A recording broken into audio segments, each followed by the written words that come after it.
You don't need me to tell you that sharing highly valuable content is so important when it comes to growing your podcast.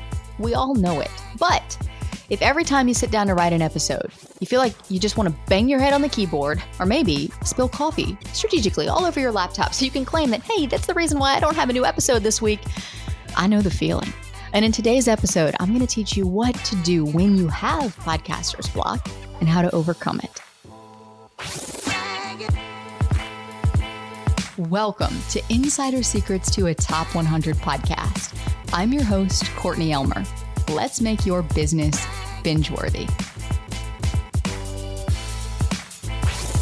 So a few weeks back, I had the flu. This was the first time in my life that I'd ever had the flu. And let me tell you, flu fog is freaking real. Okay, I was sitting on the couch, shivering, tired of binging Netflix because, gosh, that's all I had done for the past 3 days. And I'm like, all right, I'm going to try to read a book. Let me try to read this book. I'm reading. I swear to you, I read the same sentence 12 times over and I still couldn't tell you what it said. I had no idea. I'm like, pass me the remote.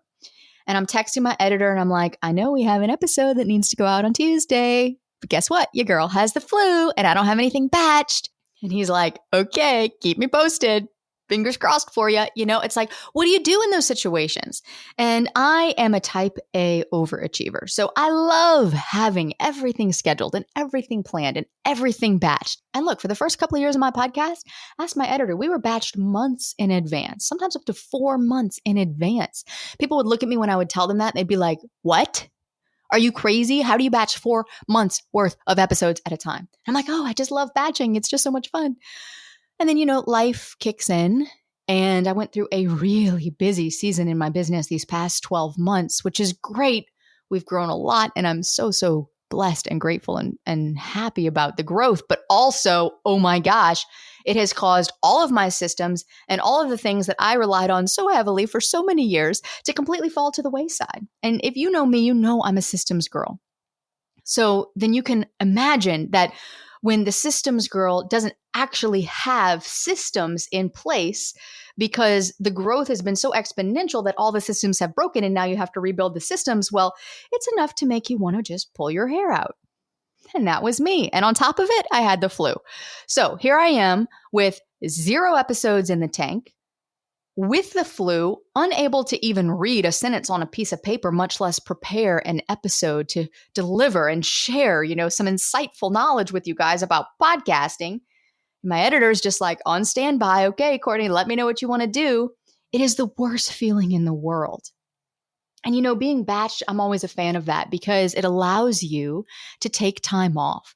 I remember when my son was little, I batched an entire summer's worth of episodes one time.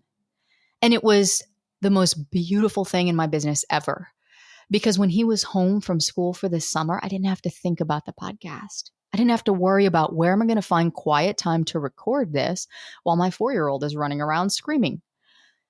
It was wonderful. There have been times in my business where, you know, you get sick. We all do. There have been multiple times where I've lost my voice and had no voice. So being batched a couple of months in advance has always been my answer to how do you handle, you know, when these kinds of things happen, when something unexpected happens.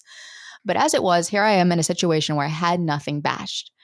There was no way I was going to be able to sit down and come up with an episode. So what we did was we looked back in our archives and I said, look, I gave a talk a few months back on a topic that we haven't explored yet on the podcast. Let's air that talk as an episode. And then when I'm back, I'll get batched ahead again. And my editor is probably nodding like, yeah, right. Yeah, right. You've been sending me episodes at the last minute for the past 6 months, Courtney. And I'm like, I know, I'm so sorry. And it's just the truth because look, you're going to have busy seasons in your business, flu or not. Sometimes you just can't get to the content that you need to create.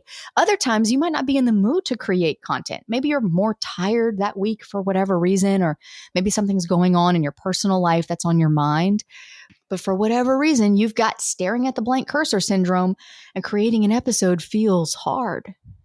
You feel like, I've talked about every topic already. I got no fresh ideas. And you don't feel excited about anything. This is a problem when you got an episode due like, you know, tomorrow. But when it comes to recording content, you got that down pat. You hit record and it's like suddenly you're in your element. You love connecting with your audience. Not to mention, there's this unexplainable high that you get whenever you get to talk about something that you're incredibly, extremely passionate about for more than 20 minutes. It's okay. We podcasters are kind of weird like that, but it's all good. So if recording content is super easy, then why is it a struggle sometimes to come up with topics to talk about every week?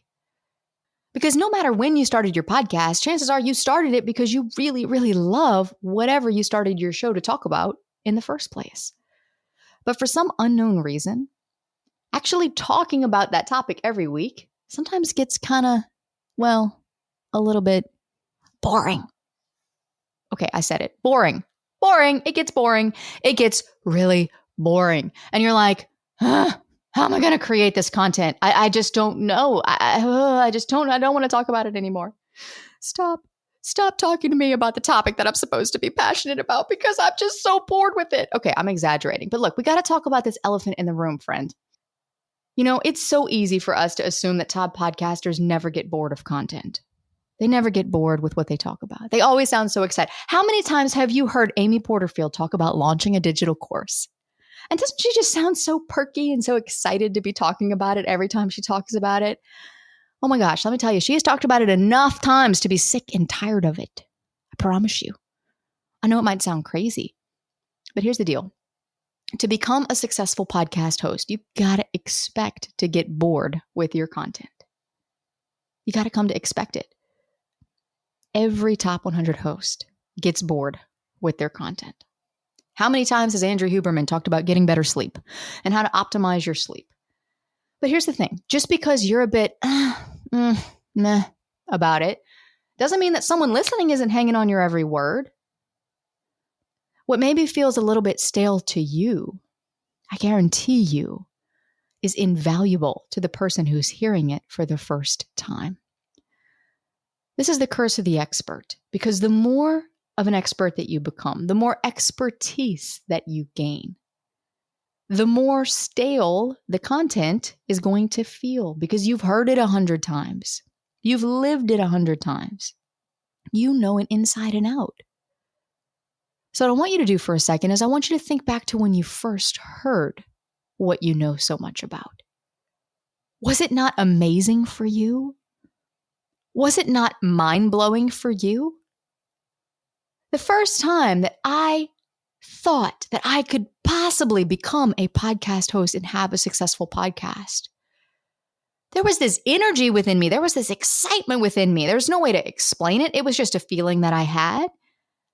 And now here I am talking about podcasting all these years later, and I'm talking about podcasting again. And okay, guys, we're going to talk about episode titles again. And I'm like, oh, how many times do people want to hear this? I feel like I've talked about this 487 times. But the reality is that would have been incredibly valuable to me if I was hearing it for the first time, because it was incredibly valuable to me when I heard it for the first time. So if you and I are going to continue being experts, then you and me are just going to have to learn how to deal with being bored with our content. So back to that episode that drops tomorrow that you still need to create.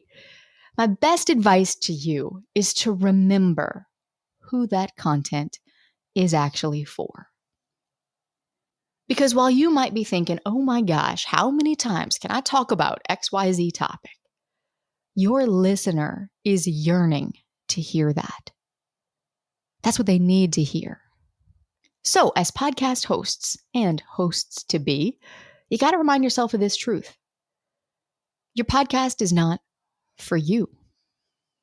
It's not for you. It's not for you.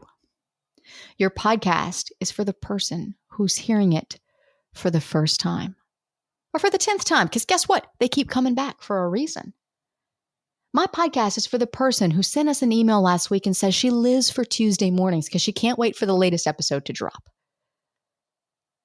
My podcast is for the person who finally just bit the bullet and bought their first microphone after dreaming about it for 2 years, and they're desperate not to fail.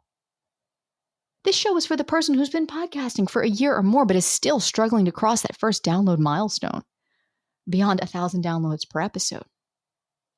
And it's for you listening to my voice right now. So next time you get stuck on what to talk about, I want you to take your host glasses off and put your listener glasses on. Try to insert yourself mentally into a day in their life. Think about it. What does that look like for them? If you were a fly on their wall, what are they doing as they're going about their day? What are you seeing? What are they saying to themselves? What questions are they asking that they wish they had the answers for? What are they wishing you would talk about next? Of those questions that they're asking themselves, which one of those do you have the answers for that you could give them and solve a big problem for them?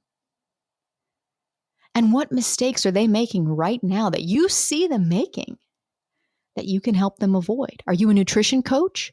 Are you watching them prepare their meals for the day? Maybe they're measuring some things, but not others. Maybe they're being overly scrupulous about what they're eating.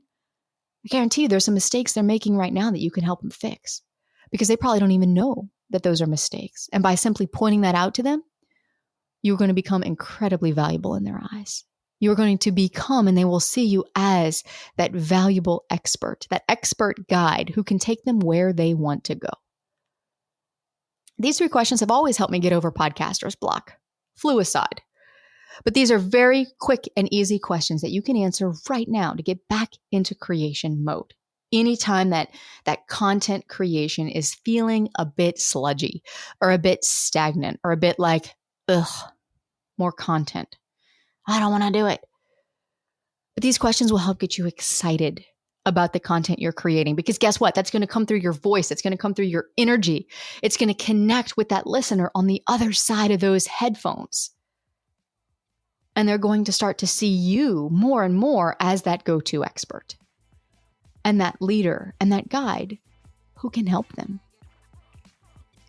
And speaking of creation mode, if we were to zoom that lens out a bit, especially for those of you listening right now who haven't started a podcast yet because you feel stuck in analysis paralysis on all the questions that come with starting a podcast. You can't even get into creation mode because you got too many questions that need to be answered first. In the next episode, I'm going to be answering one of the number 1 questions that business owners have when it comes to podcasting, which is, when is the best time to start a podcast? So head on over to the next episode to find out, and let's make your business binge-worthy.